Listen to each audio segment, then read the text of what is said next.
नमस्कार। आज मैं सुना रही हूँ आचार्य चतुरसेन शास्त्री जी की कहानी नामालूम सी एक खता। गर्मी के दिन थे। बादशाह ने उसी फागुन में सलीमा से नई शादी की थी। सल्तनत के झंझटों से दूर रहकर नई दुल्हन के साथ प्रेम और आनंद की कलोल लेने वे सलीमा को लेकर कश्मीर के दौलत खाने में चले आए थे। रात धुंध में नहा रही थी। दूर के पहाड़ों की चोटियां बर्फ से सफेद होकर चांदनी में बहार दिखा रही थी। आराम बाग के महलों के नीचे पहाड़ी नदी बल खाकर बह रही थी। मोती महल के एक कमरे में क्षमादान जल रहा था और उसकी खुली खिड़की के पास बैठी सलीमा रात का सौंदर्य निहार रही थी। खुले हुए बाल उसकी फिरोजी रंग की ओढ़नी पर खेल रहे थे। चिकन के काम से सजी और मोतियों से गुंथी हुई फिरोजी रंग की ओढ़नी पर कसी कम खाप की कुर्ती और पन्नों की कमर पेटी पर अंगूर के समान बड़े मोतियों की माला झूल रही थी। सलीमा का रंग भी मोती के समान था। उसकी देह की गठन निराली थी। संगमरमर के समान पैरों में जरी के काम के जूते पड़े थे, जिन पर 2 हीरे दक दक दमक रहे थे। कमरे में एक कीमती ईरानी कालीन का फर्श बिछा हुआ था, जो पैर रखते ही हाथ भर नीचे धंस जाता था। सुगंधित मसालों से बने क्षमादान जल रहे थे। कमरे में 4 पूरे कद के आईने लगे थे। संगमरमर के आधारों पर सोने चांदी के फूलदानों में ताजे फूल के गुलदस्ते रखे थे। दीवारों और दरवाजों पर चतुराई से गुंथी हुई नाग केसर और चंपे की मालाएं झूल रही थीं, जिसकी सुगंध से कमरा महक रहा था। कमरे में अनगिनत बहुमूल्य कारीगरी की देश विदेश की वस्तुएं करीने से सजी हुई थीं। बादशाह 2 दिन से शिकार को गए थे। इतनी रात होने पर भी नहीं आए थे। सलीमा खिड़की में बैठी प्रतीक्षा कर रही थी। सलीमा ने उकताकर दस्तक दी। एक बांदी दस्तबस्ता हाजिर हुई। बांदी सुंदर और कमसिन थी। उसे पास बैठने का हुक्म देकर सलीमा ने कहा, साकी, तुझे बीन अच्छी लगती है या बांसुरी? बांदी ने नम्रता से कहा, हुजूर जिसमें खुश हों। सलीमा ने कहा, पर तू किसमें खुश है? बांदी ने कंपित स्वर में कहा, सरकार, बांदियों की खुशी ही क्या। सलीमा हंसते हंसते लौट गई। बांदी ने बंशी लेकर कहा, क्या सुनाऊं? बेगम ने कहा, ठहर, कमरा बहुत गर्म मालूम देता है। इसके तमाम दरवाजे और खिड़कियां खोल दे, चिरागों को बुझा दे, चटकती चांदनी की लुत्फ उठाने दे और वे फूल मालाएं मेरे पास रख दे। बांदी उठी। सलीमा बोली, सुन, पहले एक गिलास शरबत दे, बहुत प्यासी हूं। बांदी ने सोने के गिलास में खुशबूदार शरबत बेगम के सामने ला धरा। बेगम ने कहा, उफ, यह तो बहुत गर्म है, क्या इसमें गुलाब नहीं दिया? बांदी ने नम्रता से कहा, दिया तो है सरकार। अच्छा, इसमें थोड़ा सा इस्तांबुल और मिला। साकी गिलास लेकर दूसरे कमरे में चली गई। इस्तांबुल मिलाया और भी एक चीज मिलाई। फिर वह सुवासित मदिरा का पात्र बेगम के सामने ला धरा। एक ही सांस में उसे पीकर बेगम ने कहा, अच्छा सुनो, तूने कहा था कि तू मुझसे प्यार करती है। सुना, कोई प्यार का ही गाना सुना। इतना कह और गिलास को गलीचे पर लुढ़काकर मदमाती सलीमा उस कोमल मखमली मसनद पर खुद भी लुढ़क गई और रस भरे नेत्रों से साकी की ओर देखने लगी। साकी ने बंशी का सुर मिलाकर गाना शुरू किया। दुखवा में कासे कहूँ मोरी सजनी। बहुत देर तक साकी की बंशी कंठध्वनि कमरे में घूम घूम कर रोती रही। धीरे धीरे साकी खुद भी रोने लगी। साकी मदिरा और यौवन के नशे में चूर होकर झूमने लगी। गीत खत्म करके साकी ने देखा सलीमा बेसुध पड़ी हैं। शराब की तेजी से उसके गाल एकदम सुर्ख हो गए हैं और तांबुल राग रंजित होठ रह रहकर फड़क रहे हैं। सांस की सुगंध से कमरा महक रहा है, जैसे मंद पवन से कोमल पत्ती कांपने लगती है। उसी प्रकार सलीमा का वक्षस्थल धीरे धीरे कांप रहा है, पर श्वेत की बूंदें ललाट पर दीपक के उज्जवल प्रकाश में मोतियों की तरह चमक रही हैं। बंशी रखकर साकी क्षण भर बेगम के पास आकर खड़ी हुई। उसका शरीर कांपा, आंखें जलने लगीं, कंठ सूख गया।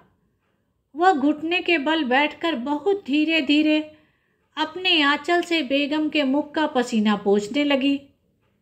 इसके बाद उसने झुककर बेगम का मुंह चूम लिया। फिर जो ही उसने अचानक आंख उठाकर देखा तो पाया खुद दीन दुनिया के मालिक शाहजहां खड़े उसकी यह करतूत अचरज और क्रोध से देख रहे हैं। साकी को सांप डस गया। वह हतबुद्धि की तरह बादशाह का मुंह ताकने लगी। बादशाह ने कहा, तू कौन है और यह क्या कर रही है? साकी चुपचाप खड़ी रही। बादशाह ने कहा, जवाब दे। साकी ने धीमे स्वर में कहा, जहां पना कनीज अगर कुछ जवाब न दे तो? बादशाह सन्नाटे में आ गए। बांदी की इतनी हिम्मत! उन्होंने फिर कहा, मेरी बात का जवाब नहीं। अच्छा, तुझे निर्वस्त्र करके कोड़े लगाए जाएंगे। साकी ने अकंपित स्वर में कहा, मैं मर्द हूं। बादशाह की आंखों में सरसों फूल उठी। उन्होंने अग्निमय नेत्रों से सलीमा की ओर देखा। वह बेसुध पड़ी सो रही थी। उसी तरह उसका भरा यौवन खुला पड़ा था। उनके मुख से निकला, उफ, फहाशा, और तत्काल उनका हाथ तलवार की मूठ पर गया। फिर उन्होंने कहा, दोजख के कुत्ते, तेरी यह मजाल। फिर कठोर स्वर से पुकारा, माधूम। एक भयंकर रूप वाली तातरी औरत बादशाह के सामने अदब से आकर खड़ी हुई। बादशाह ने हुक्म दिया, इस मरदूत को तहखाने में डाल दे ताकि बिना खाए पिए मर जाए। माधूम ने अपने कर्कश हाथों से युवक का हाथ पकड़ा और ले चली। थोड़ी देर बाद दोनों एक लोहे के मजबूत दरवाजे के पास आकर खड़े हुए। तातरी बांदी ने चाबी निकालकर दरवाजा खोला और कैदी को भीतर ढकेल दिया। कोठरी की गज कैदी का बोझ ऊपर पड़ते ही कांपती हुई नीचे धंसने लगी। प्रभात हुआ। सलीमा की बेहोशी दूर हुई। चौंक कर उठ बैठी। बाल संवार के ओढ़नी ठीक की और चोली के बटन कसने को आईने के सामने जा खड़ी हुई। खिड़कियां बंद थी। सलीमा ने पुकारा, साकी, प्यारी साकी, बड़ी गर्मी है, जरा खिड़की तो खोल दे। निगोड़ी नींद ने तो आज गजब ढा दिया। शराब कुछ तेज थी। किसी ने सलीमा की बात न सुनी। सलीमा ने जरा जोर से पुकारा, साकी। जवाब न पाकर सलीमा हैरान हुई। वह खुद खिड़की खोलने लगी, मगर खिड़कियां बाहर से बंद थीं। सलीमा ने विस्मय से मन ही मन कहा, क्या बात है, लौंडियां सब क्या हुई? वह द्वार की तरफ चली। देखा, एक तातरी बांधी नंगी तलवार लिए पहरे पर मुस्तैद खड़ी है। बेगम को देखते ही उसने सिर झुका लिया। सलीमा ने क्रोध से कहा, तुम लोग यहां क्यों हो? बादशाह के हुक्म से। क्या बादशाह आ गए? जी हां। मुझे इत्तला क्यों नहीं की? हुक्म नहीं था। बादशाह कहाँ है? जीनत महल के दौलत खाने में। सलीमा के मन में अभिमान हुआ। उसने कहा, ठीक है, खूबसूरती के हाथ में जिनका कारोबार है वे मोहब्बत को क्या समझेंगे। तो अब जीनत महल की किस्मत खुली। तातरी स्त्री चुपचाप खड़ी रही। सलीमा फिर बोली, मेरी साकी कहाँ है? कैद में। क्यों? जहां पनाह का हुक्म। उसका कसूर क्या था? मैं अर्ज नहीं कर सकती। कैद खाने की चाबी मुझे दे, मैं अभी उसे छुड़ाती हूं। आपको अपने कमरे से बाहर जाने का हुक्म नहीं है? तो क्या मैं भी कैद हूं? जी हां। सलीमा की आंखों में आंसू भर आए। वह लौटकर मसनद पर गिर गई और फूट फूट कर रोने लगी। कुछ ठहरकर उसने एक खत लिखा। हुजूर, कसूर माफ फरमावें। दिन भर थकी होने से ऐसी बेसुध हो गई कि हुजूर के इस्तकबाल में हाजिर न हो सकी, और मेरी उस लौंडी को भी जा बख्शी जाए। उसने हुजूर के दौलत खाने में लौट आने की इत्तला मुझे वाजिबी तौर पर न देकर बेशक भारी कसूर किया है, पर वह नई कमसिन गरीब और दुखिया है। कनीज सलीमा। चिट्ठी बादशाह के पास भेज दी गई। बादशाह ने आगे होकर कहा, लाई क्या है? बांदी ने दस्तबस्ता अर्ज की। खुदा बंद, सलीमा बीबी की अर्जी है। बादशाह ने गुस्से से होठ चबाकर कहा, उससे कह दे कि मर जाए। इसके बाद खत में एक ठोकर मारकर उन्होंने उधर से मुंह फेर लिया। बांदी सलीमा के पास लौट आई। बादशाह का जवाब सुनकर सलीमा धरती पर बैठ गई। उसने बांदी को बाहर जाने का हुक्म दिया और दरवाजा बंद करके फूट फूट कर रोई। घंटों बीत गए। दिन छिपने लगा।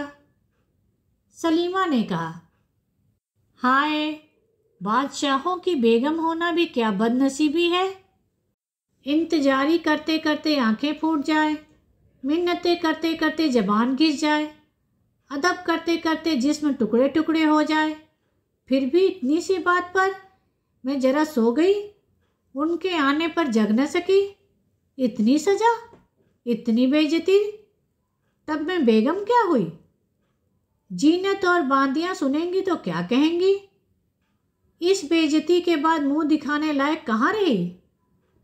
अब तो मरना ही ठीक है। अफसोस, मैं किसी गरीब किसान की औरत क्यों न हुई। धीरे धीरे स्त्रीत्व का तेज उसकी आत्मा में उदय हुआ। गर्व और दृढ़ प्रतिज्ञा के चिन्ह उसके नेत्रों में छा गए।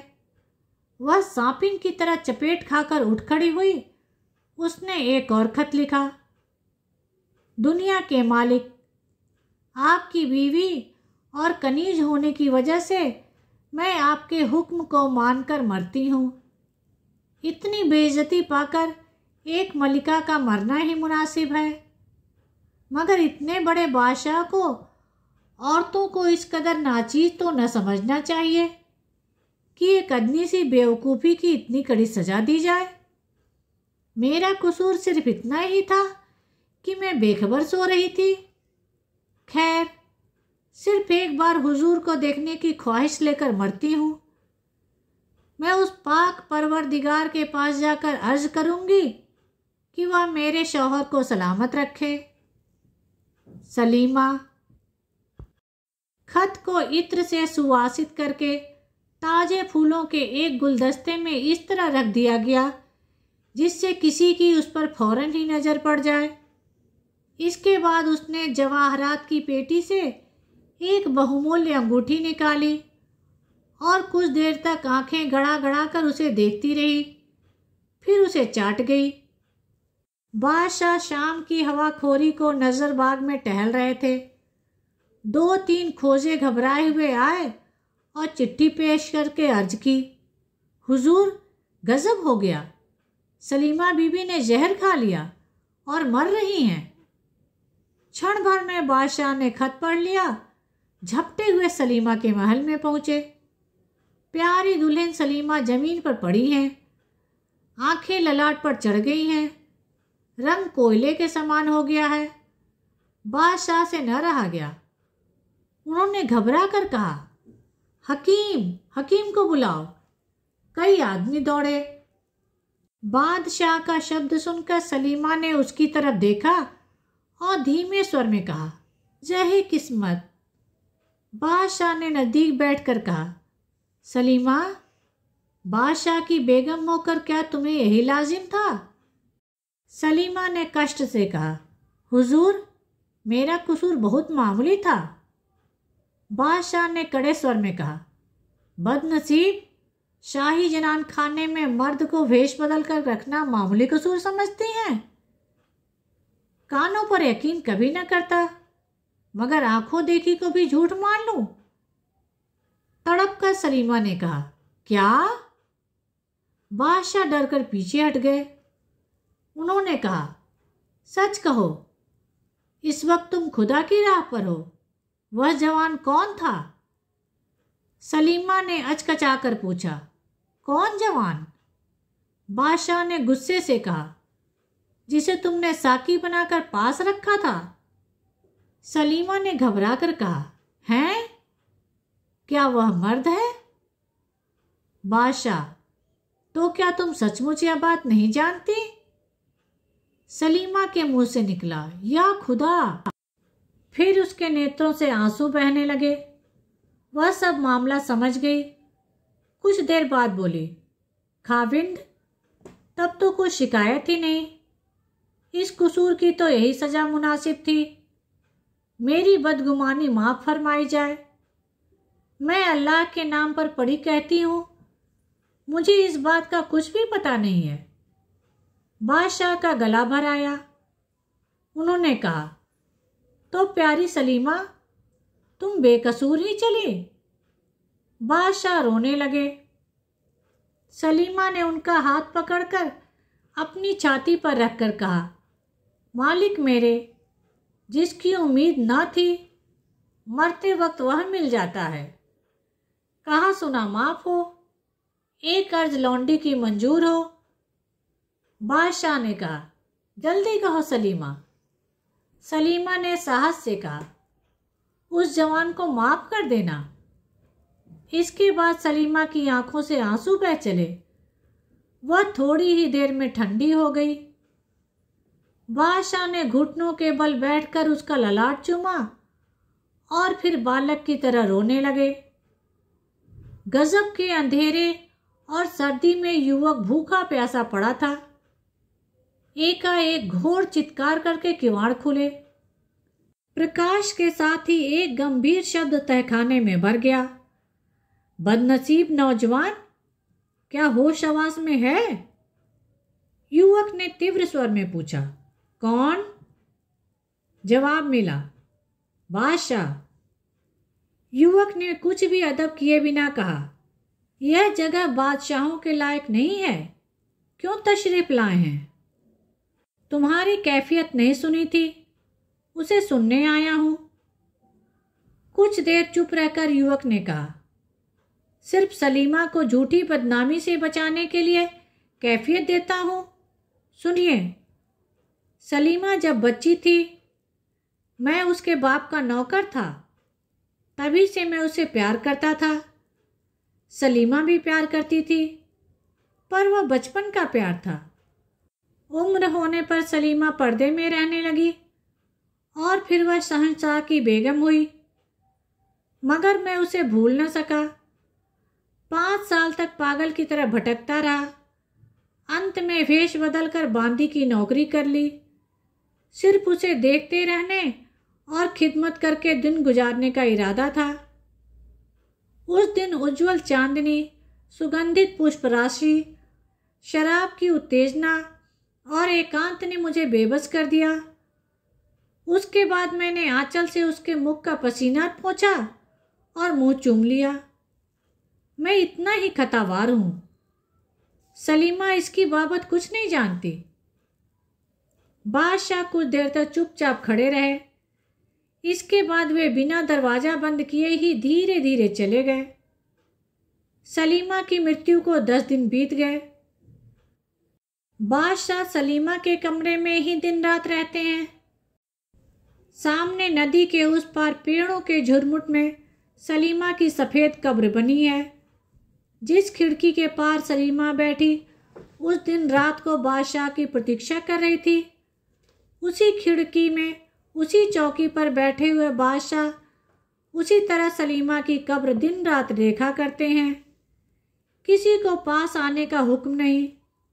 जब आधी रात हो जाती है तो उस गंभीर रात्रि के सन्नाटे में एक मर्म भेदनी गीत ध्वनि उठ खड़ी होती है। बादशाह साफ साफ सुनते हैं, कोई करुण कोमल स्वर में गा रहा है, दुखवा मैं कासे कहूँ मोरी सजनी। धन्यवाद। मेरे चैनल को लाइक करें, शेयर करें और सब्सक्राइब करें, जिससे सभी कहानियाँ आपको समय पर मिल जाएं।